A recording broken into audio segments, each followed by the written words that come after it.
I'm Bill Hoverston, an actor, writer, producer, stand-up comedian, and the host of But You're Not Funny, a podcast for young at heart boomers and boomers-to-be looking to live happier and healthier lives.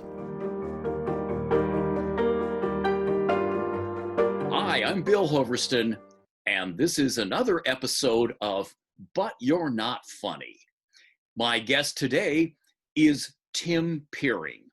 He is a Renaissance man, and I want to tell you, but it's better if he tells you all about the amazing things that he's done and his amazing life. So, Tim, thank you so much for coming on the show. Bill, thanks a lot. I feel privileged, and I'm glad you thought of me. It's my honor, and everybody, you are in for a treat. So, Tim, I wanted to, you have an amazing career. Bill, you're raising the bar here. Yes, I am raising the bar, and it's deserved as well. All right. Okay. So, Tim, I've known you for too many years to count. Let's see, 1, 2, 3, 5. I can't count that high, but we met back with an organization called the Inside Edge. It was a group of amazingly forward-thinking and accomplished people contributing something to the world and had amazing skills. And this is how I first came to know you. You master every area that you go into, and yet you have this humility about everything you do. You connect with people at a heart level. So you want to say just a couple words about yourself? Yeah, thank you very much, Bill. I'll be leaving now. Okay, interview's done. Thank you, folks, for coming. This has been But You're Not Funny, and Tim, you are funny. We turned a corner here. Yes, you threw me for a loop. That's beautiful. Ever since being a child, I was interested in things. I just explored everything. And I went into engineering because I always wanted to know how things operated, both technically and also with people. I was very interested in. I even went as far as to study neuro-linguistic programming under John Grinder to just understand how we operate. And you mentioned the Inside Edge. Oh my gosh, they're coming up on their 35th anniversary now. That's created our mastery circle. It's decades worth of wonderful people. So yeah.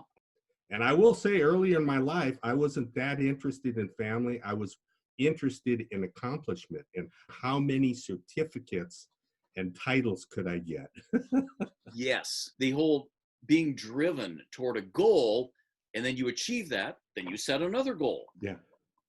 Bill, I've got rows of goal books, and I used to set them in body, mind, spirit, work, play, and relationships, because you need all of those to be a balanced human being. So I did do that a lot. And at the end of the year, I would write done after each goal. And I know this is geared towards the baby boomers. Like, after you've climbed a lot of mountains and done a lot of things, what do you do? Yeah. Where you start and then where you go, and then how you find your way to where you're supposed to be. Look at your life, and it's like an e-ticket ride. Now, millennials won't know what that means, because that ceased to be a thing in 1982. But at Disneyland, as you may recall, they had rides categorized according to which were the most exciting, and Absolutely. and the most expensive, the e-ticket rides. So I think of it as kind of like grabbing an e-ticket ride in life. That's what you do. So I wanted to, as a contrast, show you how un-e-ticket my life has been kind of strange. And so in Field of Dreams, you may recall the movie, shoeless Joe Jackson comes back from the dead, and he appears in a baseball field. He's looking around and he asks, "Is this heaven?" Kevin Costner replies, "No, it's Iowa." Now, my first 2 years of high school, I spent in Iowa. It was, it was a tiny town outside the small city of Waterloo, which was named for Waterloo in Europe. That's where Napoleon was defeated. My father had decided in midlife with 4 kids to resign a high-level executive position. He was 1 year short of his pension. Yeah. Just quit and uprooted us so he could go to seminary and then become a minister. After 3 years, it was time to select churches. Somehow he missed the memo because he got assigned to a church no one else wanted, rural Iowa. Wow. It was yeah. What a story. I know, it was a tiny church. We lived on a dirt road. Our backyard was a cornfield. Our neighbors were farmers, or they worked at the Rath meatpacking plant or the John Deere tractor factory. Right. It was, Tim, it was a culture shock for us. And the town wasn't really ready for us either. We came from a different kind of background. Oh, sure. Yeah. You know, thrown into this. Well, Now, I know Iowa, Bill. I know you know Iowa. Now, your experience having grown up there would be different from mine being thrown like a fish out of water into that setting. So when my dad, he met with the men on the church board, and of this little place, it was the only thing left. He brought his resume, and under education was his seminary degree and his MBA from Harvard. Now, Harvard Business School, you know, it's world famous for graduating CEOs, captains of business and finance. But these guys at the church really didn't know. So one guy's looking at the resume, he goes, "Oh, Harvard Business School. Did you take typing?" The only no. Seriously. Oh, my God. He'd heard of like places where you prepare, learn secretarial skills. Yeah. That was a business school. So they didn't really get it. My father was really stunned, but it was too late to back out. So we moved there, and he heard guys at the church overheard them talking about him, and they said, "We'll get rid of him." Boy. He had just become the minister. There was a sign in front of the church that listed the minister. Well, it listed the previous minister, but once he came, they wouldn't change it. He kept asking him, "Would you put my name up there?" Nothing doing. So for all intents and purposes, he was old Pastor Heater. Now that would have been perfect if he was in a witness protection program, you know, and needed an assumed identity. There it was. My parents had high aspirations for us, so the final straw came when my younger brother came home from school one day announcing what he wanted to be when he grew up. Tim, a foreman at the John Deere tractor factory. That's the night my mother said to my father, "We're out of here. We're getting out of here." Yeah. And that's it. You know, that now your experience growing up was, of course, completely different because you. Yeah, it sure was. I was born in Duluth, Minnesota, which has about 6 months of winter, and I learned to ski. But we did move to Iowa. My father was a pilot. He flew during the war. He won the Distinguished Flying Cross. Wow. I was a boy in Des Moines going to school, and a lady used to come by and bring eggs to our house. She said to my mother, "Would it be okay if I picked him up and had him come out and work on the farm, and I'll bring him back at night, and we'll pay him?" And my mother said, "Of course." And here I was, like 12 or 13, and I go out. That was the first time you got approached by a recruiter for a job. Yeah, that's right. I got recruited. A headhunter, yes. But the main thing, Bill, is on a farm, children are treated differently. They immediately taught me how to use a tractor. I mean, I was running equipment, and I was working like men work all day, and I learned to work really hard on the farm.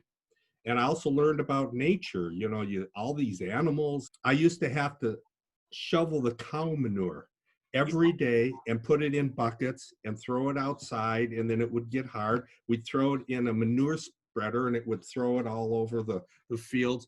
So that ability to work hard really helped me later in life. And I think that's one of the key things to mastery, Oh, and accomplishment is working hard and sticking with it. so Tim, you showed me something recently based on Michael Utvich's work with creating a, a pictorial way to look at your life. You had mapped out your life like Disneyland, speaking of e-tickets. Disneyland has Frontierland, Tomorrowland, Main Street, all the different lands are contiguous. They touch each other, and you can go from one to the other. And you have done this for your life. And I wondered if you could just kind of walk us through, just give an example as though people were looking at this, a map of your life, and you started with something called Snowland. Yes, Bill. I was in Duluth, Minnesota, and my mother was ill with tuberculosis when I was very young. And I had the good fortune to be raised for part of my early life by my grandmother, who lived to be 104. Yeah. She was a wise woman. I was a high energy child. I would kind of get in trouble in school and so forth. Well, I remember your telling that they called you into the principal's office, and what were they going to do with you? I don't know, put you on drugs or some kind of label you, basically label you as this disobedient, unruly child with all these problems. And you said she came in and straightened them out with just one sentence. Yeah, it was amazing. She said, there is nothing wrong with him. He is just a very energetic little boy. And in my head, everything shifted. That's all I needed to hear. That's all I needed to hear from her, and I became okay. So it's important to be okay with yourself when you're coming, especially when you're young and impressionable. Bill, that was a shifting point in my life. Right. Another one, I went into the Marine Corps in a platoon leaders class in college, and this is around Vietnam era. There was no fooling around. Your summers, you went and trained in an officer's boot camp. It was really harsh, really hard training. Right. So one day, they put everybody in a circle, the whole platoon. And they said, you are going to throw and knock each other out of the circle until there was one person left standing. Wow. And off it went. The whole thing went into a big melee. And at the end, I was the last person standing. And I remember going back to the squad bay that night and thinking, I am someone, and it was almost, Bill, as if I became a man that day, because that was a man's world. The training for Marine Corps officers going to Vietnam was a man's world. It was, and we were, 18, 19. It's very harsh training. That was validation. But at the same time, Bill, I was accomplishing so that people would look up to me. Now they had something called military skills in officers training, which includes the obstacle course, the rifle range, how you shoot rifle and pistol. It included swimming. It included forced marches. It included the all of the physical fitness stuff like pull-ups and push-ups and 3-mile run and night compass courses and all of that. The guy who did the best in that got an award called the Military Skills Award. And I ended up getting that out of a couple hundred officers. Yeah. I was so focused and so directed, and I practiced. And then everybody looked up to me. And so my feeling was that, okay, if I can do big accomplishment, I will be accepted and respected, which is true. But by the same token, that's kind of a driven way, to be in life, because you're looking to the outside for validation, I guess is the best way. Now, later on, you can look to the inside for validation, but I had not learned that yet. Right. No, that's a key realization and insight that you just said right there, Tim. Because how many people do we know that all they know is just seeking the validation from other people? And if other people say you're good, then they believe that they're good, but they don't find it from within. They find it out there somewhere. Absolutely, and that's a tough route to go on, because people's egos, it's me versus them. It's, you know, when I got into the corporation, I finally became a vice president. I cannot believe the fighting that I had to do to fight for budget for my people. You're going against other officers, and there's one pie, and you know, you're trying to get a piece of the pie for your people and take care of them, and there's this stuff going on. I mean, the competition in the business world, the competition in the military is intense, and even in the university, the American dream is competition. You're the winner. You know, you Zero-sum do. game. Yeah, exactly. You win, somebody else loses. It was wonderful to accomplish all those things at the same time. But as you grow older, you start to change your focus from the outside to the inside. Yeah. That's one thing, but you still have an outside focus in that you want to mentor and share your wisdom and your abilities with others. There's just nothing better than that. I mean, it's a wonderful thing to do. At the same time, you are now starting to delve down into who you are, and there's a false sense of who you are. Your ego it's a totally false sense. It's illusory. You've studied in 6 styles of martial arts. You have black belts in 5 of those. Yes. I don't know a single person who could say that except for you. It started out as a boy in Snowland. I used to get beat up a lot. I had to become strong just because getting beat up is horrible, especially if there's a group of them. Well, sure. Having you in an alley in a corner and they're all punching you in the stomach and stuff, it was just horrible. Yeah. So I had to become strong. And I remember reading about Mike Tyson. Mike Tyson used to get beat up, and when he was a kid, and he had to become strong. He became, you know, the world heavyweight professional that he was, champion. And so even before he developed a taste for ears. Yeah. See, Bill. Sorry, I couldn't resist. No, that brought it up. I'll tell you, I love off-the-cuff humor. You know, stuff like it's spontaneous to the moment. That was great, Bill. I'm giving you a rating of 10 on that one. Okay, I'll take it. Take it.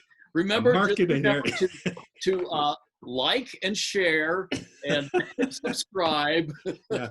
Little plug. After all, this is So You're Not Funny, right? Okay. Yes, this is But You're Not Funny. But You're Not Funny. In fact, we're going to take a little break right now. Okay. And we'll be right back. This is But You're Not Funny. If you're watching on YouTube, please like and subscribe. And if you'd like to be a guest on the show, visit our website, butyournotfunny.com. And we're back. This is But You're Not Funny, and I'm Bill Hoverston. My guest today is Tim Piering, a master of many skills and an amazing journey through life.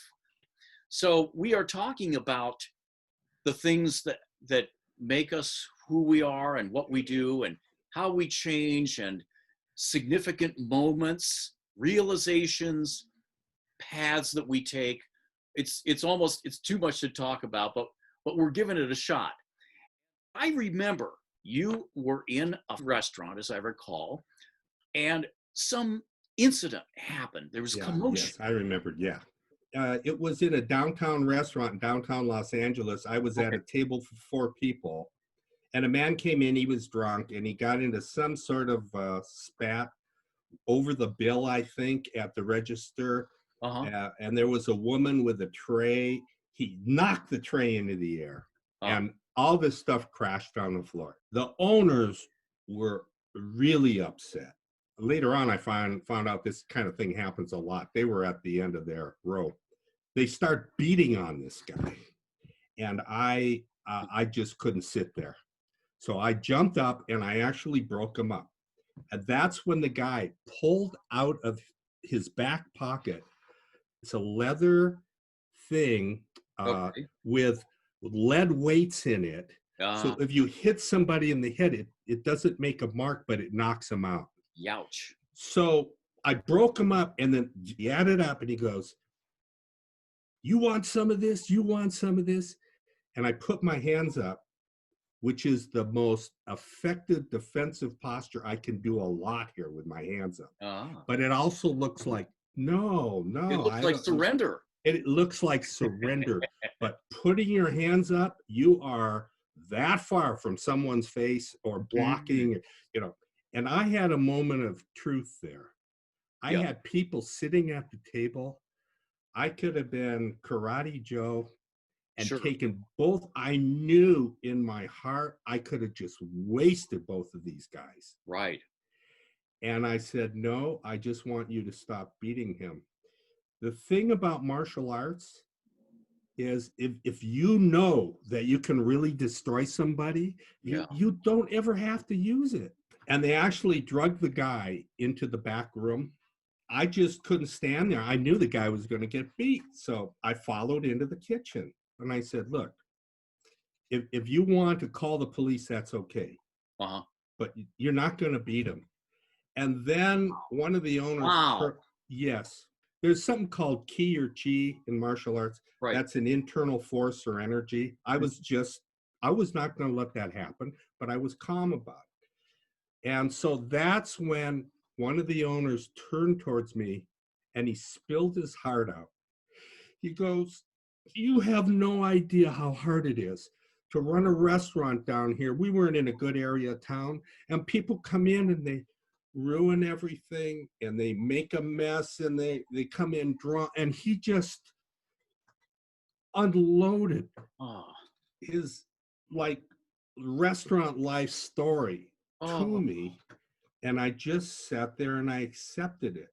Man. Now there's a practice called TONGLEN bell. It's an Eastern practice in Tibetan Buddhism.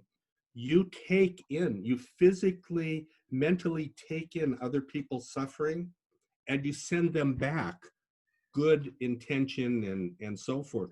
After he got to unload, then he settled down, and they settled down, and the guy didn't get beat.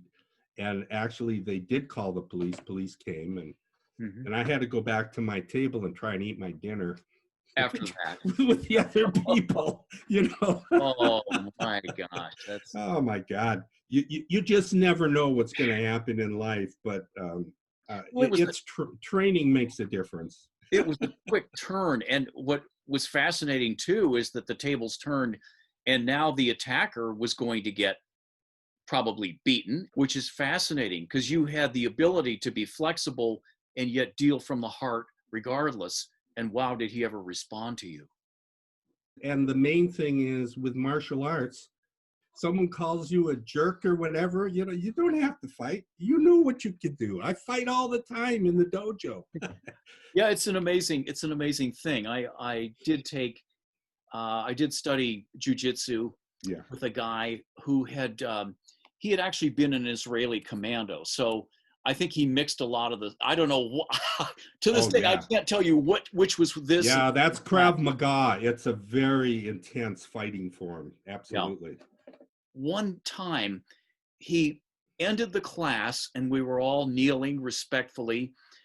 And he did something different, Tim. They turned the lights down, could barely see anything.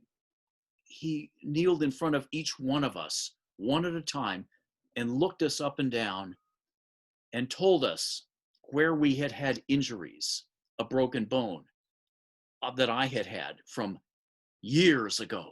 He's right there. And I was like astounded. He could apparently see the break in the energy flow, the key. Yeah. So it's beyond just learning to do a body throw or a kick? Oh yeah, Like there's that. a man named Masoyama who started a karate style. This guy was horrendously strong and big. He used to punch a pine tree till it died. He used to take on bulls and chop their horns off. He's famous. There's a lot of pictures of him. I got to meet him actually in Chicago. Ah, And his ultimate statement on the martial arts yeah. was, it's not physical, it's mental and spiritual. From a guy who was doing that in the beginning of fighting everybody and all of that. And that's why I stayed with it. It Wow. goes deeper and deeper, and you're training your body, you're training your mind, and you're training your spirit. Yeah. Oh, that's great. That's a great encapsulation, Tim. So one of your other lands, I understand, is Skyland.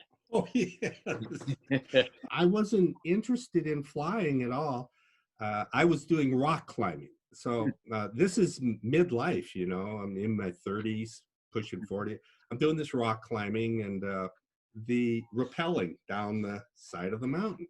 Right. So from there, I went to paragliding. Hmm. You go to the top of a mountain and you are just sailing. It's the most beautiful feeling in the world. Sometimes there are birds there, that go by. And one day I was there and an airplane went right in front of me.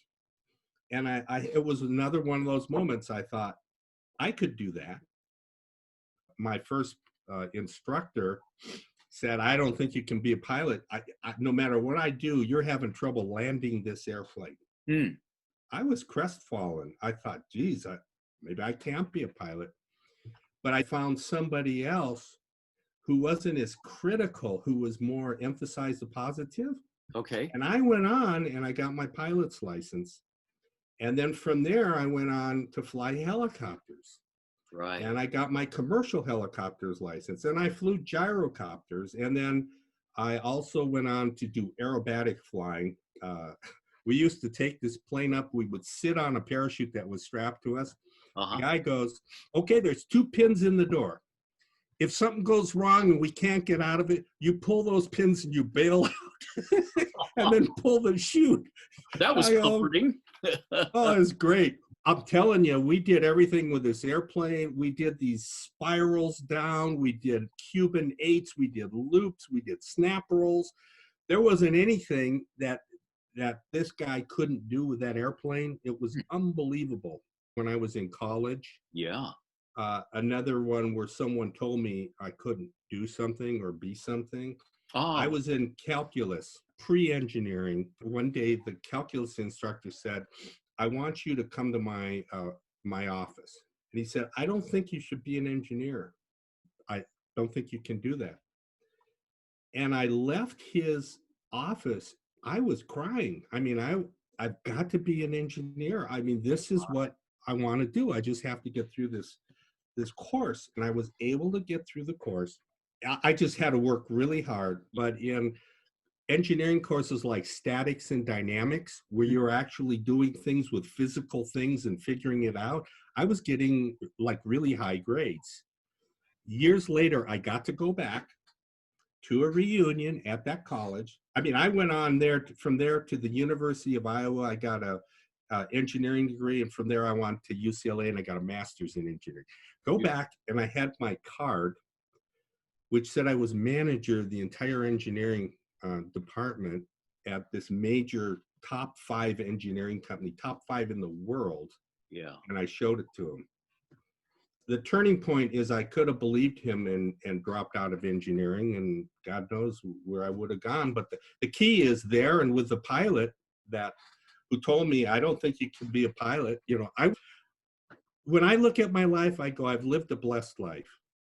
God, yeah. I am so grateful to have, there's nothing more I want to do now except share and what skills I have, help other people, and also to delve into who are we, how does our mind operate, and how can I help others to understand that so that they don't suffer and they live fulfilling lives.